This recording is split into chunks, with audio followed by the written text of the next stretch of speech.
don't win this map, it's going to be a 3-0. So that leaves us with the question: what is Turkey not good at? Can I say nothing? You can. Am I allowed to say that? That's your thought. This might be a controversial opinion. There's no weak points in the Turkish. Well, we say that the whole roster is pretty stacked, but I also think they've got the best player in the world in Iro on the team, or at least the best player in Europe. True. I think it's definitely up for debate, but he's definitely top 5, I'd say. And so, even though we're talking about the individual skill of like the Ukrainian team, Turkey has that as well. They also have what we've seen is pretty incredible teamwork. They have 32 players that are incredible in a gunfight. They're pretty much as close as you can get to a perfect team, I think, in Nations Royale. Scary. And I think Ukraine would actually do really well just to take a map. Like that's how strong I think Turkey is. But I do think it's possible. And I think here they've got the positioning right now that Ukraine are definitely. If you didn't know who were on either team, you'd say in this match Ukraine are in the driving seat in terms of positioning. They have that silo control that I said would be fairly strong. And the circle has centered up around Monty, which is where that position especially becomes even stronger than it was before. They are allowing Turkey into the city, which I don't really like, but they couldn't really stop it. So I was thinking about that too. It's like, guys, do you remember what happened last game when you allowed Turkey to push forward? I'm not sure I like this idea. They should have maybe tried to fortify it more, but then again, I mean, if they want to be able to pick and choose their battles, maybe overcommitting to try and keep a city that might not have much impact on an end game fight is a bad idea anyway. And but I think if we look at this circle and you think, where does it usually end? You're looking at sort of the north edge of Monty, right, in that field. I think so, yeah. Generally speaking, that's where the circle goes. And there's that question of, would you rather have the high ground now, or would you rather have the area around where the circle should end? Because I think Turkey are almost relying on that ending. But if they can set up, such a great defensive line in the city, the Ukraine can't get into phase 4, phase 5, and just get locked down on the south. It gets really risky. But this position up here on the silos, you see how much vision they have of the map. You can see, I think, from here where Turkey are and aren't. Like you can pretty much see the entire circle. So it's in terms of using it to strategize to work out where you need to go next. I think it's a really strong spot. But there is that risk of, how do you get to the place where you're going to go next? Because if Turkey's control of the whole north side, then you go there. He didn't quite get the kill. That's would have wanted that. They're just.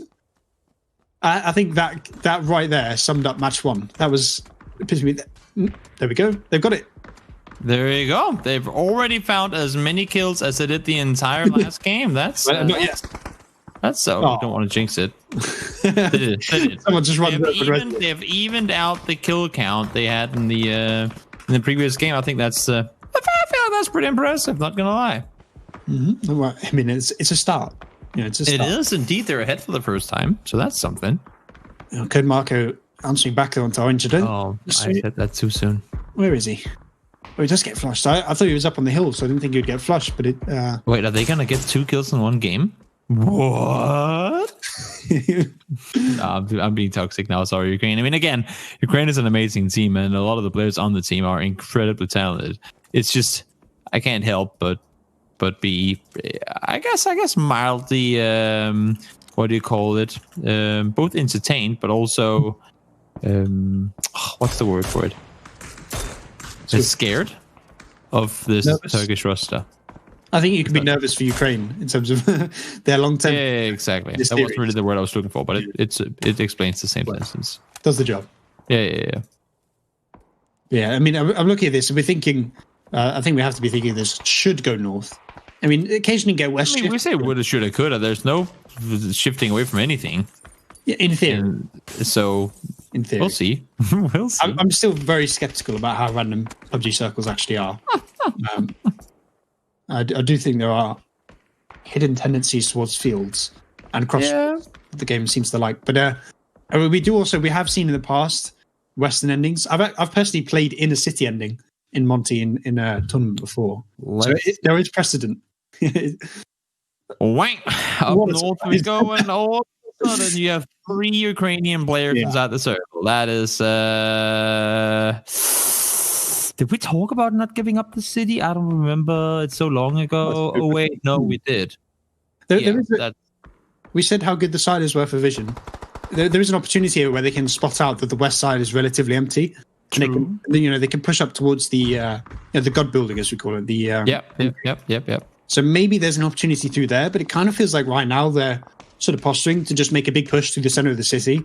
And given the strength of the Turkish roster in that region of the map, I'm a little bit nervous for Ukraine right now.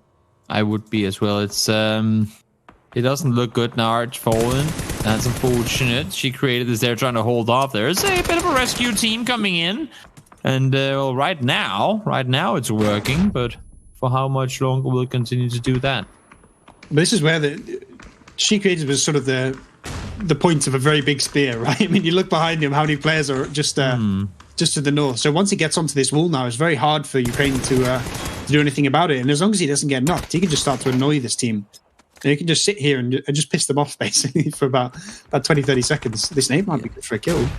By himself for now. There are teammates coming over to try and help Scream. We see fall down now as well. There are players falling, and it's all once again Ukrainian players have fallen down to the Turkish. And you can just see, I mean, what worked as their advantage in terms of high ground and vision before, because they had to push down, it now works completely against them.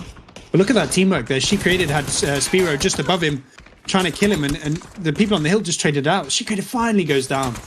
But I mean, the man, how annoying he was in this compound. Yeah, he wasn't actually doing that much, but they had to commit so many players to try and kill him. They kept walking out in the open, and then the players on the eastern hill just picked them apart.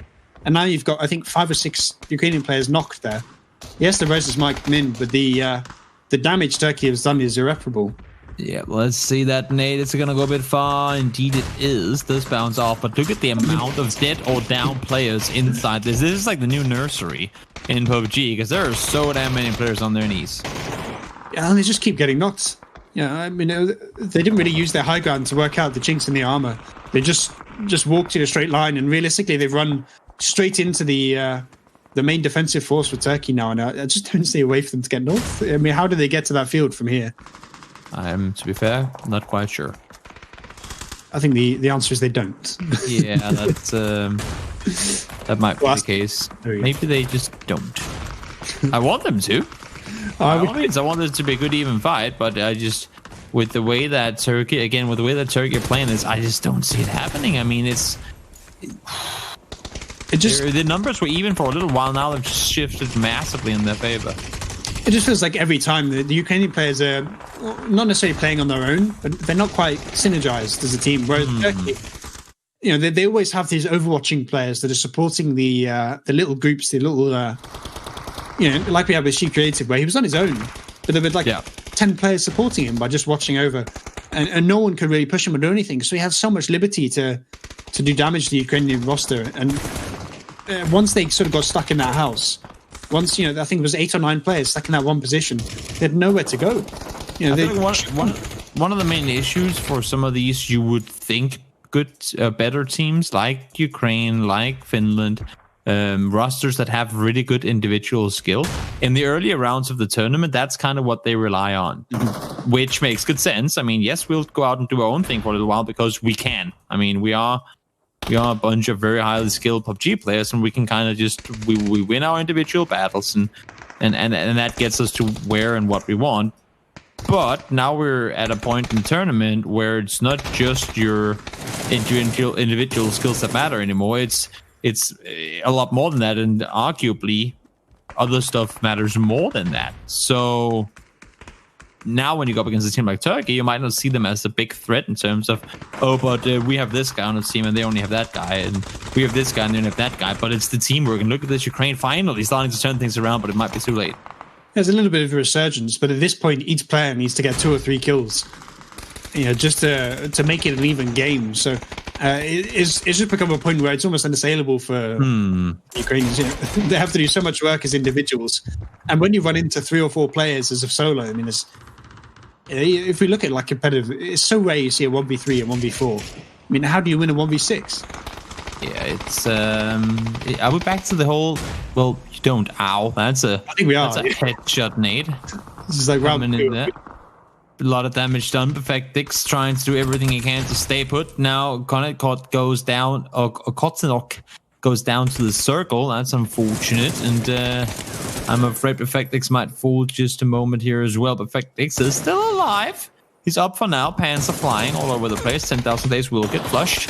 Not that it matters all that much, though, because they're just 2 now. This is what Ivo is pan out. Oh. And it ain't gonna matter.